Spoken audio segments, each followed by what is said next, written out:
अवतार श्री शिवाय श्री लहरी बाबाय नमो नमः। स्थापकाय धर्मस्य सर्वधर्मस्वरूपिणे अवतार श्री शिवाय श्री मार्कण्डेश्वराय नमो नमः। गजाननं भूतगणादिसेवितं गवीधजम्भोफलचारुभक्षणम् उमासुतं शोकविनाशकारकं नमामि विघ्नेश्वरपादपङ्कजम्। नारायणं नमस्कृत्यं नरं चैव नरोत्तमम् देवीं सरस्वतीं व्यासं ततो हृदयमुदीरये। वन्दे देवमुमापतिं सुरगुरुं वन्दे जगत्कारणं वन्दे पन्नगभूषणं मृगधरं वन्दे पशूनापतिं वन्दे सूर्यशशाङ्कमणिनयनं वन्दे मुकुन्दप्रियं वन्दे भक्तजनाश्रयं च वरदं वन्दे शिवं शङ्करम्। शान्तं पद्मासनस्थं शशिधरं कुटं पञ्चवक्त्रं त्रिनेत्रं शूलं वज्रं च खड्गं परशुभयदं दक्षिणाङ्गवहन्तम् नागं पाशं च घण्टाकरं रूपसहितं शङ्कुशं वामभागे नानालङ्कारदीप्तस्फटिकमणिनिभं पार्वतीशं नमामि। राधा मेरी स्वामिनी मैं राधे जो कोदा जन्म जन्म मोहि दीजियो श्री वृंदावन मोहा। मनोजवं मारुततुल्यवेगं जितेन्द्रियं बुद्धिमतां वरिष्ठं वातात्मजं वानरयूथमुख्यं श्रीरामदूतं शरणं प्रपद्ये।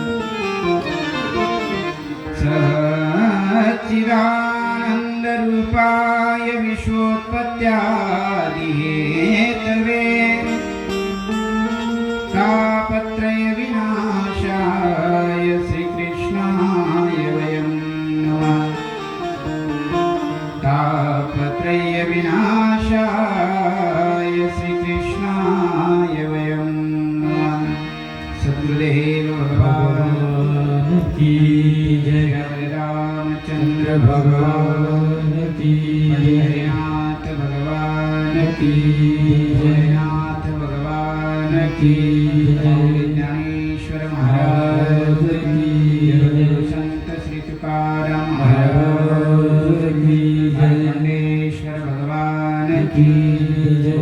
सातेरी माता की पुराणेश्वर भगवान की जय। चंद्रनाथ महाराज की अवधूत चिंतन श्री गुरुदेव दत्त दत्तात्रेय भगवान की जय। सिद्ध महापुरुष भगवान की जय। साधु संतन की जय। नमः पार्वती पते हर हर महादेव। जय जय श्री राम जय जय श्री राम जय जय श्री राम।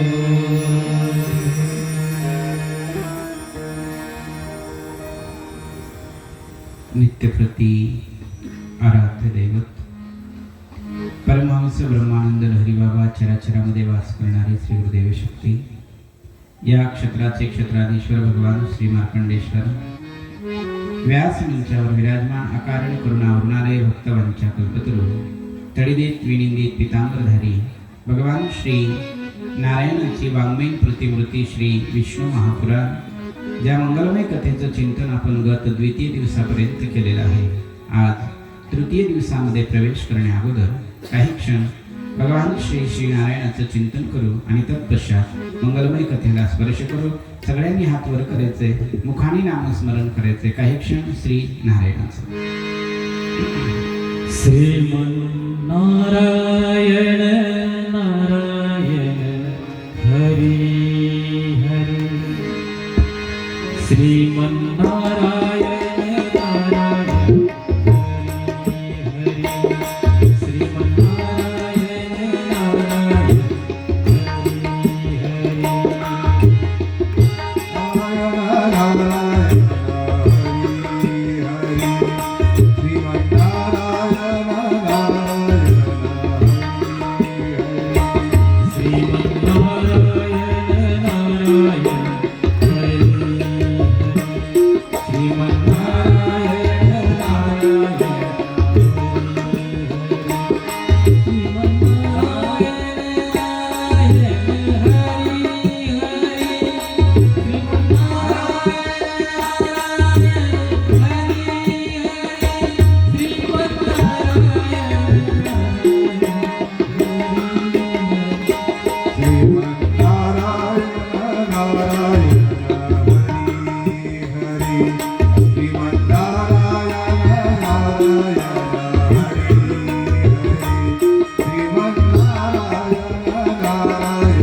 से गाइए श्री राधे.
शिवते हर हर महादेव।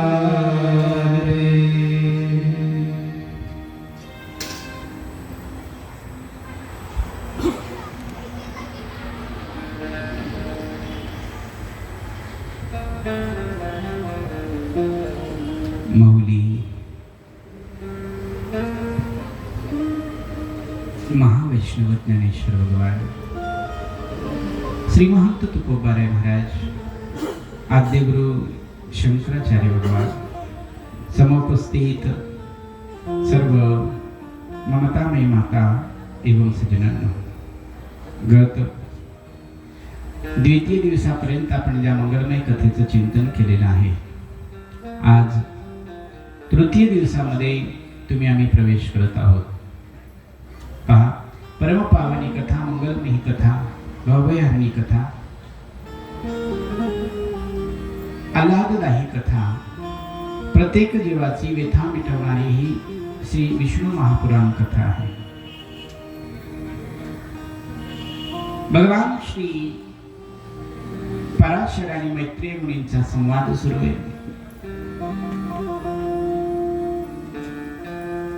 विश्वविख्यात असणाऱ्या भगवान परमात्म्याची ही कथा आहे।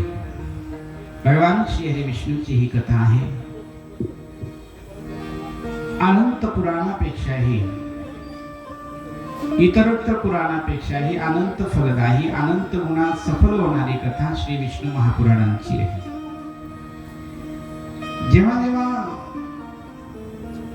वेळ प्राप्त होते, वेळ मिळते, जेव्हा जेव्हा योग येतो, तेव्हा तेव्हा अनेक पुराणांचा आपण श्रवण करू।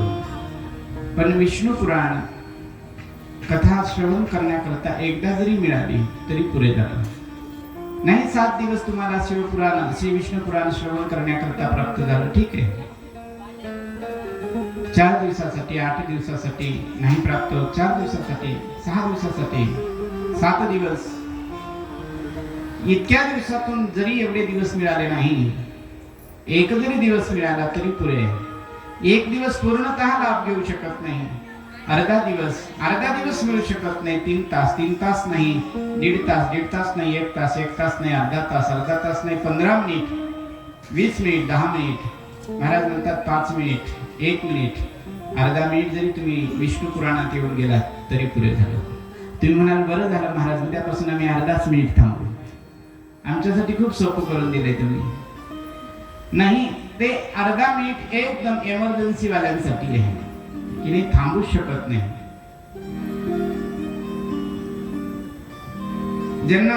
ज्यांची ड्युटी आहे, टाइमच्या आतमध्ये त्यांचं होऊ शकत नाही, अशा व्यक्तीने महाराज सांगतात थोडी अर्धा क्षण जरी संतांचं संग मिळालं ना तरी पुरे झालं। अर्धा क्षण शास्त्रकार सांगतात, अर्ध क्षण घडता संताचे संगती। किती वेळ? अर्धा क्षण। अर्ध क्षण घडता संताची संगती, तेने होये शांती महत पापा। महाराज जगद्गुरु तुकोबाराय महाराज सांगतात की संतांची संगती अर्धक्षण घडलं तरी पुरे झालं।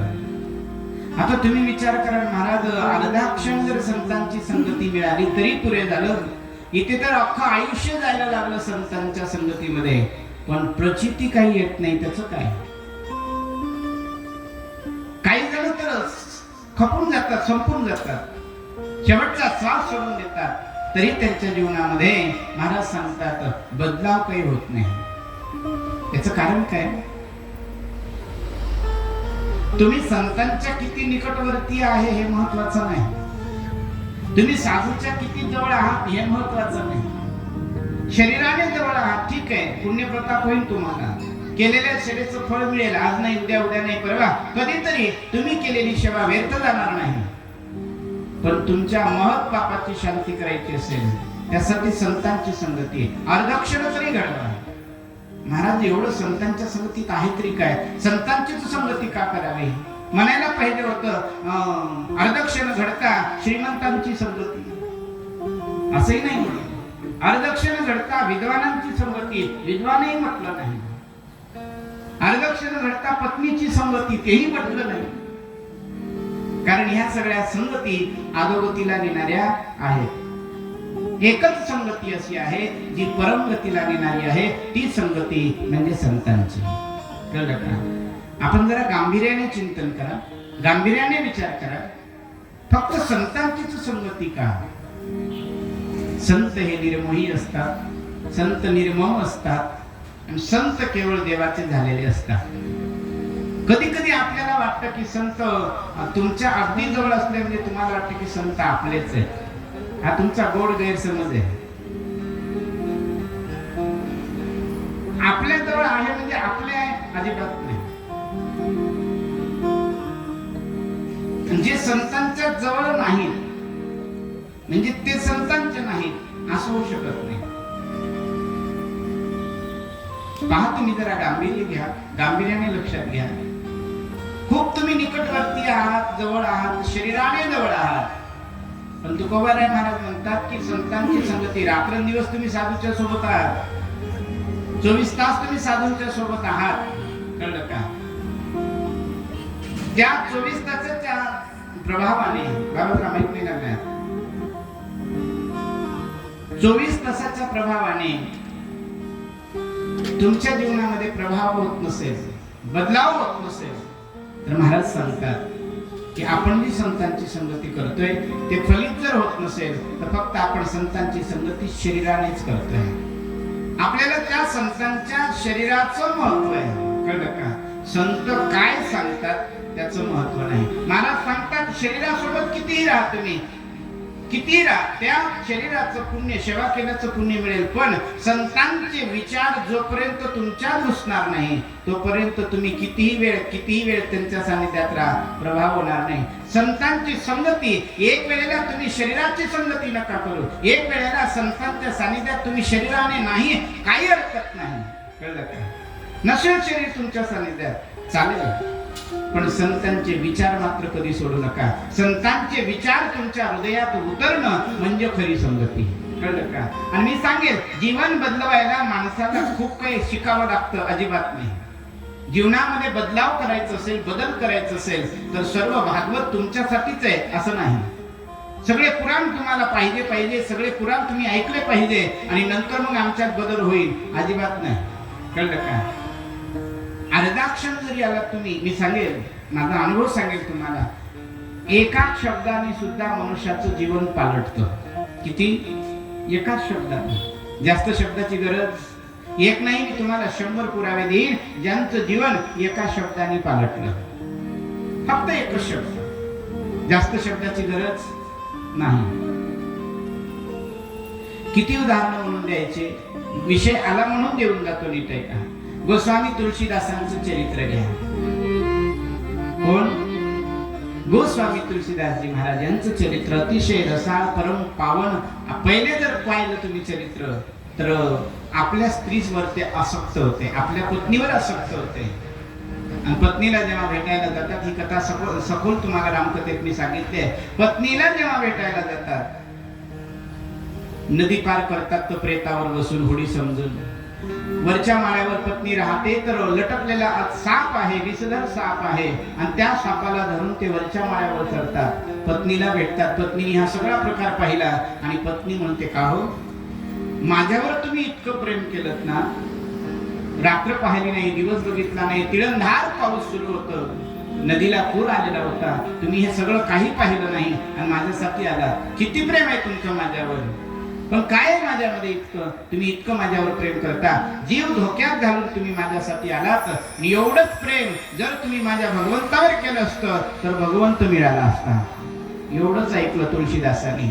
मी हिच्यासाठी एवढं सगळं केलं, याचं गांभीर्य या हिला काहीच नाही. त्याच दिवशी निर्णय केला, बस आता आजपासून तू माझी पत्नी नाही, तू माझी आई आहे अथवा गुरु आहे. कळलं का? चरण धरले तुळशीदासांनी, नमस्कार केला आणि एकाच शब्दाचा शॉक बसला. बस एवढं प्रेम तुम्ही माझ्यावर जे प्रेम केलं ना, इतकं प्रेम देवावर केलं असतं तर देव भेटला असता. जास्त वेळ माणसाला बदलायला लागत नाही. आणि तुम्हाला मी सांगू काय, जास्त गोष्टीचा राग येत नसतो. येतो का? खूप बोलले असतील तुम्हाला म्हणजे राग येईल अजिबात नाही. एखादा शब्द मनाला लागतो आणि त्या शब्दाचा राग माणसाला जास्त येतो. अख्खं 2 तासाचं भांडण होऊ द्या ना तुम्ही, 2 तासाचा वाद होऊ द्या, ते असं मनाला लागणारे शब्द नसेल तर ते वाद डोक्यातून निघून जातं. पण एखादा शब्द असं असतं की ते हृदयाला लागून जातं, ते हृदयाला विदीर्ण करतं आणि ते एकच शब्द आपल्या जीवनाला एक वेगळं वळण देत असतं. नीट आहे. परमात्मा सुद्धा असंच आहे. जसं राग यायला एक शब्द महत्वाचा आहे, तसं महाराज अनुराग सुद्धा प्राप्त होण्याकरता एकच शब्द महत्वाचा आहे. म्हणून भक्ती करण्याकरता, परमात्म तत्व प्राप्त करण्याकरता, हरीच्या मार्गाने लागण्याकरता कधी कुठल्या शब्दाने बदल होईल सांगता येत नाही. पण ते शब्द आपण असे घेतले पाहिजे, कसे? एक शब्द जसं मोती वेचून घेतो ना, त्या पद्धतीने घेतले पाहिजे की ज्या शब्दाने सगळे शब्द तुमच्या कामात पडतील असं नाही. हजारो शब्द निघतात पण 1000 शब्दाची तुम्हाला गरज नाही. बसलेल्या हजारो लोकांकरता ते हजारो शब्द आहे. ज्याला ज्या शब्दाची आवश्यकता आहे, ज्याला ज्या वाक्याची आवश्यकता आहे, ज्याला ज्या कथेची आवश्यकता आहे, ज्याला ज्या दृष्टांताची आवश्यकता आहे, त्यांनी ते घेतलं पाहिजे. मंथुरी नवनीता तैसे घे अनंता, वाया व्यर्थ कथा सांडी मार्ग. महाराज सांगतात की बाबा रे, आपण त्या पद्धतीने परमार्थ केला पाहिजे. मग संतांची संगती किती वेळ? अर्धक्षण घडता संतांची संगती, तेने होय शांती महत्पापा. महत्पापा म्हणजे कठीणातले कठीण पाप यांचं नाश होतं केव्हा?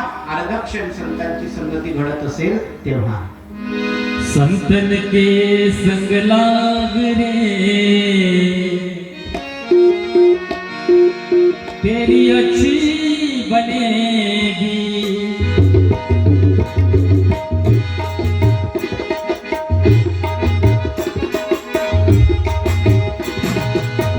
संतन के संग लाग रे, तेरी अच्छी बनेगी. अच्छी बनेगी तेरी बिगड़ी बनेगी. अच्छी बनेगी तेरी बिगड़ी बनेगी. संतन को संग लाग रे, तेरी अच्छी बनेगी. संतन के संग लाग रे, तेरी अच्छी बनेगी. हाथ ऊपर उठाइए, भाव से श्री राम है, ताकि अपनी सेवा करते हुए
संत के संग लागरे तेरी अच्छी बनेगी. चांगलं बनावं असं वाटत असेल ना तर संगती सज्जनांची करा. संगत सज्जन की करले जन्म का सार्थक कछु करले. महाराज म्हणतात जन्माचं काही सार्थक करायचं असेल तर संगती सज्जनांची करा. नीट ऐका. संतांची संगती सज्जनांची संगती तुमच्या जीवनामध्ये आमूलाग्र बदल घडवून आणू शकते. कळलं का? किती वेळ करायचंय? महाराज म्हणतात संतांची संगती अर्धक्षण जरी घडली तरी खूप झालं. अर्धा क्षणातल्या एका शब्दाने तुमच्या जीवनामध्ये परिवर्तन निश्चितच आणेल. वाल्मिकींचं उदाहरण घ्या. हा, पहिले लोक ज्यांना वाल्या कोळी नावाने ओळखायचे, कळलं का? तेही नाव सर्पसुदे घ्यायचे नाही. चोर आहे, लुटारा आहे, डाकू आहे. नारद मुनी आले. नारद मुनींनी उपदेश केला. नारद महर्षी म्हणतात रे वाल्मिक, तुझे हे पाप करतोय, या पापामध्ये कोण सहभागी आहे? तुझी पत्नी, तुझे मुलं, तुझा परिवार कोण आहे? वाल्मिकांच्या लक्षात आलं आपण हे कधी विचारपूसच केली नाही, आपल्या या कर्मात कोण भागीदार आहे. घरी जाऊन विचारलं. लक्षात आलं. वाल्मिकांनी म्हटलं तेच खरंय, आपलं कोणीही नाही. मुलांनी स्पष्ट उत्तर दिलं, बाबा मी जोपर्यंत लहान आहे तोपर्यंत मोठं करणं हे कर्तव्य तुमचं आहे. जोपर्यंत मी 16 वर्षाचा होत नाही तोपर्यंत माझं पालन पोषण करणं हे तुमचं आहे. जोपर्यंत मी करता होत नाही तोपर्यंत मला जे लागते ते पुरवणं तुमचं काम आहे. वयाच्या 25व्या वर्षापर्यंत नंतर तुम्ही त्यातून मुक्त. पत्नीने सांगितलं, महाराज मी तुमची अर्ध्यांगिनी आहे, माझा अर्धा हक्क तुमच्यावर आहे. तुम्ही कमवावं आणि मी शिजून घालावं हेच माझं काम आहे. तुम्ही काय करता तिकडे मला माहित नाही, ते तुमचं तुम्ही पहा. वाल्मिकांच्या लक्षात आलं, इतका बडी मार करतोय मी, इतकी मारामारी करतोय, इतकी ठोकपीट करतोय, नको त्याचे खिशे कापतोय आणि माझा कोणी नाही, मग इतकी मेहनत करून उपयोग काय? जीवन पालटलं. राम म्हणता येत नव्हतं ज्या व्यक्तीला मरा मरा म्हणत होते. परिणाम महाराज सांगतात, उलटा नाम जपत जग जाना वाद मीक भय ब्रह्म समान. उलट्या नावाचं स्मरण केलं. उलट्या नावाचं राम म्हणता येत नव्हतं तर मरा म्हणत होते. आणि मरा मरा मरा राम राम राम राम नंतर राम यायला लागला. आणि मग ते ज्याला डाकू म्हणत होते तो वाल्या कोळी, तो वाल्मिक, नंतर वाल्मिक ऋषी झाले. नीट आहे का? एवढं सोपं नाही. एका एका शब्दावर अनंत लोकांचं जीवन बदललेलं आहे. मग महाराज सांगतात लक्ष शब्दावर असलं पाहिजे, लक्ष एका एका वाक्यावर असलं पाहिजे आणि ते वाक्य आमच्या जीवनात कुठे लागतं ते आपण लावून घेतलं पाहिजे. नीट आहे का? म्हणून महाराज संगती सज्जनांची करा, अर्धक्षण जरी करा. कळलं का? काही काही माणसांचं जीवन बितून जातं, जीवन बितून जातं, पण ते माणसं शेवटपर्यंत सत्संग करत नाही. कळलं का? आले ते जन्माला आले ते, पण उपयोग काही झाला नाही. आमचे महाराज कधी कधी म्हणायचे माहिती का, एक म्हातारी होती ती लहानपणात मेली. एक म्हातारी होती ती लहानपणात मेली. म्हातारी होती तर लहानपणात कधी मेली आणि लहानपणात मेली तर म्हातारी कधी झाली? ओढ्यातलं बोलणं आहे. एक म्हातारी होती ती बालपणात मेली. बालपणात मेली तर म्हातारपण कधी आलं तिला? त्याचा अर्थ असा आहे, होती म्हातारी, झाली 80 वर्षाची, पण बालपणात मेली. म्हणजे लहान असताना जशी तिची बुद्धी होती तशीच बुद्धी कायम राहिली. तिला कधी परमार्थ करता आला नाही, कधी साधूची सेवा करता आली नाही, कधी संतांच्या सानिध्यात गेली नाही, कधी प्रवचन कीर्तन ऐकलं नाही. मग ती म्हातारी जरी वयाने म्हातारी झाली पण मनाने मात्र बालक बुद्धीच राहिली. म्हणून एक म्हातारी होती ती म्हातारपणात मेली, एक म्हातारी होती ती बालपणात मेली. आपले तसंच चाललंय. 70-80चे होते पण कधी सत्संग आपल्या जीवनात आला नाही. आला कदाचित सत्संग, तो आपल्या जीवनात वळला नाही. वळला कदाचित तर कळला नाही. कळलं का? मग माणसं म्हणतात करे आपण इतकं सर्व काही केलंय पण अनुभूती मात्र पाहिजे तशी आली नाही. कळलं का? म्हणून महाराज सांगतात संगत चांगल्याची करा, सज्जनांची करा. दुर्मिळ आहे महाराज संगती. अजून मी एक सांगेल तुम्हाला. इथे जेवढे जुने माणसं बसलेले आहेत, तुमच्याकडलं मला माहित नाही पण आमच्याकडचं सांगतोय. पूर्वी फाटका जर कपडा झाला असेल किंवा कुठे फाटलं असेल अंगावर, खांद्यावर, कमरेवर, तर त्या कपड्याला ते फाटकं वस्त्र दिसू नये म्हणून वरून दुसरा कपडा घ्यायचे आणि ते शिवून घ्यायचे. बरोबर आहे ना? तुमच्याकडे शिवायचे का पहिले? असेल कदाचित नसेल, कळलं का? ते कापड फाटकं आहे हे दिसू नये म्हणून वरून दुसरा कुठलाही कपडा का असेना तर दिसेना नवरंगी, त्याला वरून कापड लावून शिवून घ्यायचे. त्याला आमच्याकडे ठिगळ लावणं म्हणतात. इकडे काय म्हणतात? कोकणात ठिगळच म्हणतात ना. ठिगळ लावायचे. त्या काळामध्ये ठिगळ लावून कपडे वापरायचे लोक. ठिगळ लावून दुसरा कपडा असला तरी चालेल पण झाकून ठेवायचे. तेव्हा फाटका कपडा शुभ मानत नव्हते. तेव्हा जेव्हा कपडा फाटत होता ना त्या कपड्याला शुभ मानत नव्हते, ते चांगलं मानत नव्हते. आजकाल लोक चांगले कपडे फाडून घेतात. विचित्रताच आहे महाराज. आणि कुठं फाडतील याचा अंदाज नाही. पूर्वी असं नव्हतं महाराज. थोडं जरी कमरेवर फाटलं ना तर ठिगळ लावायची. घरच्या मावल्यांना तेच काम असायचं. बस लेकरांचे कपडे घेत जा, ठिगळ लावत जा, नेसत जा. आता तर जेवढे ज्याचे कपडे चिरले तेवढे स्टँडर्ड समजतात. भिकारी अवलाद. कळलं का? आणि कुठं फाटेल सांगता येत नाही. काही जणांचं इथंच फाटलं असतं. इथं आता तुला जागाच नव्हती कुठं. नाही, याला सभ्यता समजतोय आपण. हसण्याचा विषय नाही, हा विषय गांभीर्याचा आहे. नीट आहे का? आपण हे सगळं करतोय ना त्याचं कारण हा सगळा परिणाम जो असेल हा परिणाम आहे पाश्चिमात्य संस्कृतीचा, त्या संगतीचा. जेणेकरून आम्हाला टीव्हीवर दाखवलं, स्क्रीनवर दाखवलं, आम्ही तसंच करतो. जसं आम्हाला दाखवलंय तसंच करण्याचा प्रयत्न करतोय. पण हे चुकीचं आहे महाराज. याला आजकाल लोक चुकीचं म्हणायलाही घाबरतात. ना जाणं कोण काय म्हणेल. कळलं का? पण हे कठीण आहे महाराज. ही आपली संस्कृती नाही, परंपरा नाही. मी सांगेल तुम्हाला, पुढे चालून काही दिवस गेलेत ना, तुम्ही हे शब्द मध्ये नोट करून ठेवा. धीरे धीरे सगळं लोक पावत चाललंय. आता तुम्ही पहा जरा, दृष्टिक्षेप करा, अवलोकन करा. सगळं लोक पावत चाललेलं आहे. अध्यात्म माणसांच्या जीवनातलं कमी होत चाललंय. बाहेरून दिसत असेल तुम्हाला अवडंबर, पण मी आतला विषय करतोय.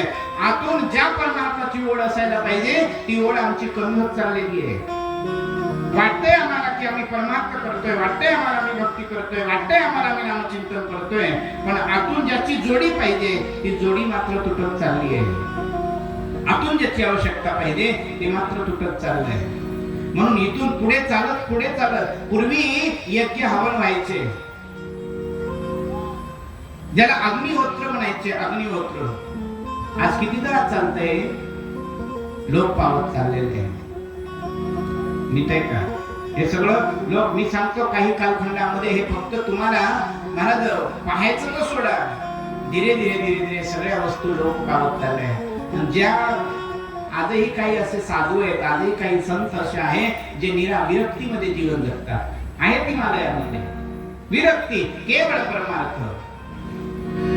ना कोणाचा संग, ना कोणाचा रंग, ना कोणाचा भंग, काही घेणं देणं नाही. मी आणि माझा परमात्मा या भावने. पण इथून पुढे काही दिवस जाऊ द्या, काही वर्ष जाऊ द्या, हे तुम्हाला ओरिजिनल क्वालिटी पाहायला पण मिळणार नाही. आता लक्षात घ्या. येणाऱ्या पिढींचा विषय मी सांगतोय, तुम्हाला इथपर्यंत मिळालंय. काय आहे आता पुढे चालून ना कुठल्या ग्रंथाचं चिंतन. आजकाल माणसं कोणी कोणाचं ऐकायला तयार नाही. अजिबात नाही. आजकाल कोणी कोणाला विचारायला तयार नाही. काही विचारायचं असेल तर मोबाईलला विचारतात. बहुतांश लोकांनी आजकाल मोबाईलला गुरु करून ठेवलंय. कुठलाही प्रश्न आला तर त्याला विचारतात. मी बोलतोय ते कळतं ना? आजकाल लोक सुद्धा स्तोत्र वाचणारे मोबाईलवर स्तोत्र, मोबाईलवर ग्रंथ. नीट आहे का? हातात ग्रंथ घेऊन जे पुण्य प्राप्त होतं ते मोबाईल घेऊन पुण्य प्राप्त होत नाही. नीट आहे का? हातामध्ये जे ग्रंथ घेऊन पुण्य प्राप्त होतं ते मोबाईलवर वाचून प्राप्त होत नाही. म्हणून स्तोत्र जे असतील तुमचं जे काही आहे, काही लोकांचा नियम असतो ग्रंथ वाचण्याचा, छोटे छोटे स्तोत्र मिळतात. वृंदावनामध्ये एक सुंदर पुस्तकालय आहे. नीट आहे का?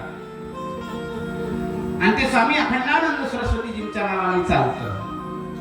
आणि मी लहानपणापासून तिथून पुस्तकं बोलावतो. एवढं मोठं आहे ते, इतकं मोठं आहे. नीट आहे का? की तिथे पूर्वी जेव्हा आम्ही जायचो ना त्यावेळेला अर्धा अर्धा एक तास थांबावं लागायचं, वेटिंगवर थांबावं लागत होतं, इतकी त्यावेळेला गर्दी. आता कोणी ग्रंथ आणायची इच्छाच करत नाही, वाचायचा तर विषयच सोडा. कळलं का? सर्व ऐकतं पाहिजे महाराज. कळलं का? मागे जेव्हा मी वृंदावनात गेलो आणि तेव्हा तर स्वामीजींची भेट झाली जे तिथे असतात, ते म्हणाले महाराज किचकट ग्रंथ जे आहे ते फक्त ऑर्डर तुमचीच येते आजकाल. मी माझा मोठेपणा सांगतोय असा विषय नाही, मी सांगतोय की वाचण्याची प्रवृत्ती लोकांची कमी होत चाललेली आहे. नकोसं झालंय, डोळ्यांनी आम्ही वाचावं अशी इच्छाच होत नाही आमची. एखादं पुस्तक असेल, एखादा धर्मग्रंथ असेल, एखादा कुठला विषय असेल तो आम्ही वाचावं असं वाटत नाही. ऐकतं भेटलं पाहिजे. ऐकतं मला सुचलं ते मी सांगितलं, माझं तुम्ही ऐकलंय, पण कधी कधी तुम्ही त्यातले जे गुण, एवढं 23,000 श्लोकाचं विष्णू पुराण आहे, एवढं सगळं नाही सांगू शकत. मी कितीही जीव करून सांगितलं तरी नाही सांगू शकत. जे मेन विषय आहे त्या विषयाला मी हात घालत असतो आणि नंतर बाकीचे जे विषय राहिले कधीतरी आपल्या मनात भावना झाली पाहिजे की उरलेले विषय आम्ही कधीतरी वाचून पाहावं. कळलं का? लाख प्रयत्न केले तरी 7 दिवसामध्ये एवढं सांगणं शक्य नाही. कुठलाही ग्रंथ असो, कुठलाही पुराण असो, वेळ तेवढा कमी आपल्याकडे नाही. तरी अजून बाकी ग्रंथ भरपूर सारे आहे, पण कोणी आज वाचायची प्रवृत्ती ठेवत नाही. म्हणून मी सांगत होतो, मी बोलत होतो की बाबा रे, धीरे धीरे तुम्हाला आता काही दिवसानंतर हे ग्रंथ सुद्धा लुप्त होत चाललेले आहेत. दुर्मिळ ग्रंथ लोक जर घेत नसतील, छापणारे कशाला छापणार आहे? काय वेळ लागलं त्यांना? तुमची आमची प्रवृत्ती वाढत नाही, चांगल्या ग्रंथाचं चिंतन करत नाही, वाचण्याची इच्छा होत नाही. पुढे चालून हे सगळे धीरे धीरे लोक पावत चालतील. नीट आहे का? पुढे चालून आता तरी कथा साधारण ठीक होत आहे, हे वाक्य माझं नोट करा. आता तरी कथा साधारण ठीक होत आहे, पण काही कालखंड जाऊ द्या, काही वर्ष जाऊ द्या, तुम्हाला अशा कथा सुद्धा मिळणार नाहीत. लक्षात ठेवा. आताही ज्याचं भाग्य बलवत्तर आहे, ज्याचं सौभाग्य आहे, अहोभाग्य आहे, कदाचित कोणाला कोणी हरिद्वारचा संत मिळतो, कोणाला कुठला काशीचा मिळतोय, कोणाला उज्जैनचा मिळतोय, कोणाला कोण संत मिळतोय, सध्या मिळतोय. काही वर्ष जाऊ द्या, तुम्हाला संत मिळणं कठीण होईल. नोट करून ठेवा. काय योग साधना जन्म तुला लाभला, काय योग साधना जन्म तुला लाभला, कोण देव पावला रे विचार, भजनास लागला रे.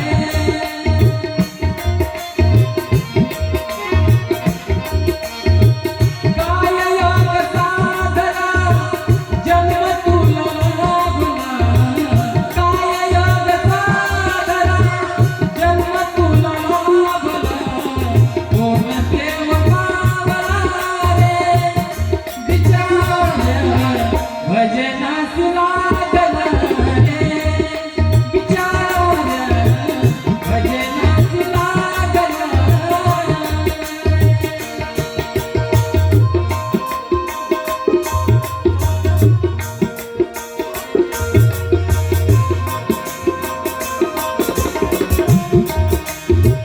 असशील केले पुण्यदात्वा, असशील केले पुण्यदानत्वा, आत्माचा दुसेवा, म्हणून कळले तुझना सखया, म्हणून कळले सखया तुझला. अंतरी देव भजावा, भजावा, अंतरी देव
महाराज सांगतात बाबा, काय योग साधला असेल, काय योग साधला, मार्ग तुला लाभला, कोण देव पावला, बिचाऱ्या भजनासी लागला रे.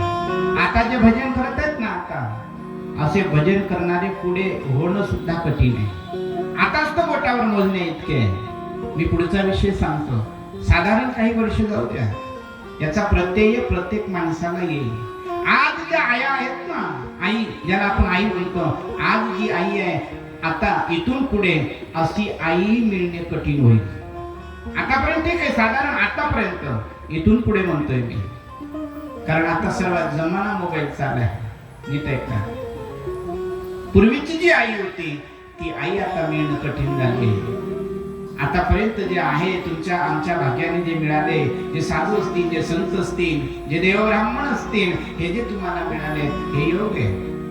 याच्या पुढे आता इथून पुढे असं मिळणं, असं होणं हे कठीण काम होत चाललंय. माझं बोलणं आज तुम्हाला बरं वाटणार नाही, पण जेव्हा मी असेल नसेल तेव्हा मात्र तुम्हाला प्रत्यय आल्याशिवाय राहणार नाही. लक्षात घ्या. याचं कारण सांगतोय मी, कारण आपण आपल्या धर्माकडे तोंड फिरवतोय, सॉरी पाठ फिरवतोय. कळलं का? आपल्याला आपल्या धर्माची महती कळतच नाही, आपल्याला आपला धर्म कळतच नाही अजून. ज्या धर्माचं संरक्षण स्वतः माझ्या छत्रपती शिवाजी महाराजांनी केला. नीट आहे का? ज्या धर्माचं संरक्षण प्रभू रामचंद्रांनी केला, जो धर्म आम्हाला गोपाल कृष्णाने गीतेच्या माध्यमातून सांगितलाय, कोणाचं लक्ष आहे? मी आताच बोललो की पुराण वाचायची आमची इच्छा होत नाही, ग्रंथ वाचायची आमची इच्छा होत नाही. जे धर्माचं अवलोकन केलंय ग्रंथांमध्ये ते तर काही आपोआप तुमच्या डोक्यामध्ये घुसणार नाही. अच्छा, कदाचित एखादा आमच्यासारखा सांगायला लागला ना, तर तेही लोकांना आज पटायला तयार नाही. कळलं का? का? त्यांना त्यातही विनोदाचे विषय पाहिजेत. केवळ अध्यात्माचा विषय जर असला ते म्हणतात बोर होतो हा विषय, यात काहीतरी खारट तुरट पाहिजे. अख्खं जीवन गेलं खारट तुरट खात, पण सत्संगात त्याला खारट तुरटच इच्छा लागते. अरे जरा विचार करा. सत्संग या खारट तुरट गोष्टीसाठी नाही, सत्संग आपल्यामध्ये असणारा खारट तुरटपणा घालवण्यासाठी आहे, तो वाढवण्यासाठी नाही. म्हणून महाराज म्हणतात की बाबा, धीरे धीरे येणारा कालखंड फार कठीण आहे. जे जीव या कलियुगातले संतांच्या सानिध्यात आहे, संतांच्या संगतीत आहे, परमार्थाच्या संगतीत आहे, देव देव करतात. नीट आहे का? त्यांनी आपल्या भाग्याची सराहना करून घ्या, आधार करत नाही. पण इथून पुढे येणाऱ्या काही कालखंडामध्ये हे सर्व पाहायला मिळणं कठीण होत चाललंय. नीट आहे का? कारण आपण म्हणून घेतोय, कोण आहे ते? आपलं आहे का? आपले म्हणतात जाऊ द्या, असं कोणीतरी, कसला तरी वाद असून आम्हाला काय करायचंय, आम्हाला काय करायचंय. धर्माचा विषय असला आम्हाला काय करायचंय, देवाचा विषय असला आम्हाला काय करायचंय, आणि आम्हाला काय करायचंय ह्याच द्वैत बुद्धीने तुमच्यावर इंग्रजांनी 100 वर्ष राज्य केलं. आम्हाला काय करायचंय? मी बोलतोय ते कळतं ना? महाराज सांगतात आम्हाला काय करायचंय. मोगल आले, इंग्रज आले, फ्रेंच आले, डच आले, सगळ्यांनी भारताचा आनंद घेतला आणि आम्ही राहिलो त्याच्यातच. आम्हाला काय करायचंय? आणि शोकांतिका ही आहे महाराज आपल्या भारताची, आपल्या देशाची. एक व्यक्ती पुढे जायला लागला ना, ते आम्हाला कधीच खपत नाही. नीट आहे का? आमची एकी होत नाही, आमची एकाग्रता नाही, आम्ही सगळे एकत्र होऊ अशी आमची बुद्धीच होत नाही. म्हणून स्थिती जरा कठीण आहे, गंभीर आहे, वातावरण फार कठीण आहे. महाराज सांगतात येणारा कालखंड खूप कठीण आहे, खूपच कठीण आहे. म्हणून आज तुम्ही बघा, आपला एक धर्म सोडला ना तर आपण म्हणतोय आम्हाला काय करायचंय, पण बाकी आपले धर्मबंधू बघा, मी नाव काय देतोय, बाकी आपले काही विविध धर्माचे भाव बघा, ते किती आपल्या धर्मासाठी एकनिष्ठ आहे, किती एकनिष्ठ आहे.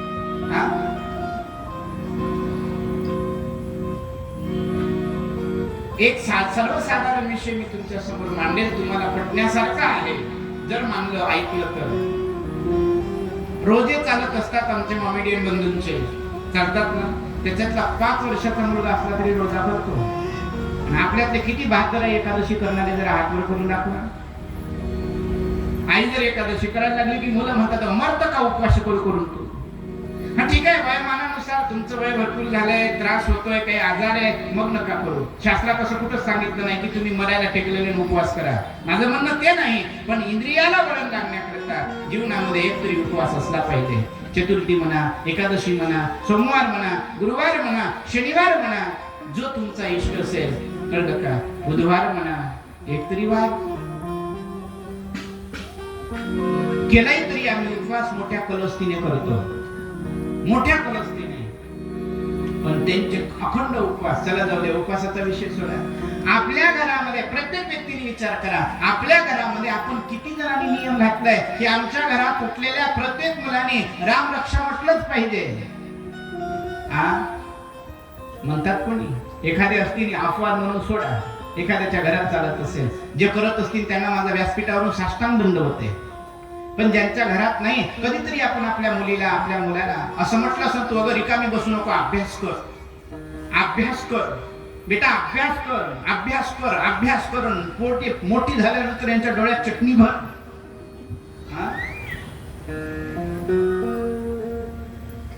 याचा अर्थ अभ्यास करू नका असं मला म्हणायचं नाही. जसं तुम्ही अभ्यासाला महत्व देताय ना, त्याचा अभ्यास टिकाऊ असावा असं जर वाटत असेल तर 15 ते 10 मिनिट, 10 ते 15 मिनिट आपल्या मुलाला, मुलीला, आपल्या प्रत्येक आपल्या घरात असणाऱ्या छोट्या छोट्या मुलांना वळण लावा. तू रामरक्षा म्हटलंच पाहिजेस, तू गणेश स्तोत्र म्हटलंच पाहिजेस. का असं होत नाही? तेच तुम्ही आमचे मॉमेडियन बंधू बघा, नमाजचा वेळ झाला, दुकानं बंद करतात आणि धावत सुटतात बंदुकीच्या गोळीसारखे. आम्ही काहीच घेतलं नाही पाहिजे त्यांच्याकडून, समजलं नाही पाहिजे आम्हाला काही. वेळेला त्यांच्या जीवनामध्ये किती महत्व. 5 वेळा नमाज अदा करतात, दुकान बंद करतील. मी अनुभवलंय. आमची गाडी एकदा पंक्चर झाली, येत होतो आम्ही दारव्याला गेलो, आम्हाला गॅरेजवाला मिळायला तयार नाही. दिवस शुक्रवार होता. ज्या गॅरेजवर गेलो ते सगळे म्हणायचे, नाही वेळ झालाय, आमचा वेळ झालाय, नाही आला कोणी. आपण होय ना, तुमचा सत्संग भागवत आम्ही 2 दिवसासाठी दुकान बंद करू शकत नाही, अर्ध्या तासासाठी ड्युटी सोडू शकत नाही. नीट आहे का? वेळ काढणं आम्हाला जमत नाही, आम्ही काहीच करत नाही, पण वाटतं आम्हाला की फायदा झाला पाहिजे, आम्हाला त्या गोष्टीचा फायदा झाला पाहिजे. पण फायदा होण्यासाठी तुम्हाला काहीतरी पहिल्यांदा झिजावं लागेल ना.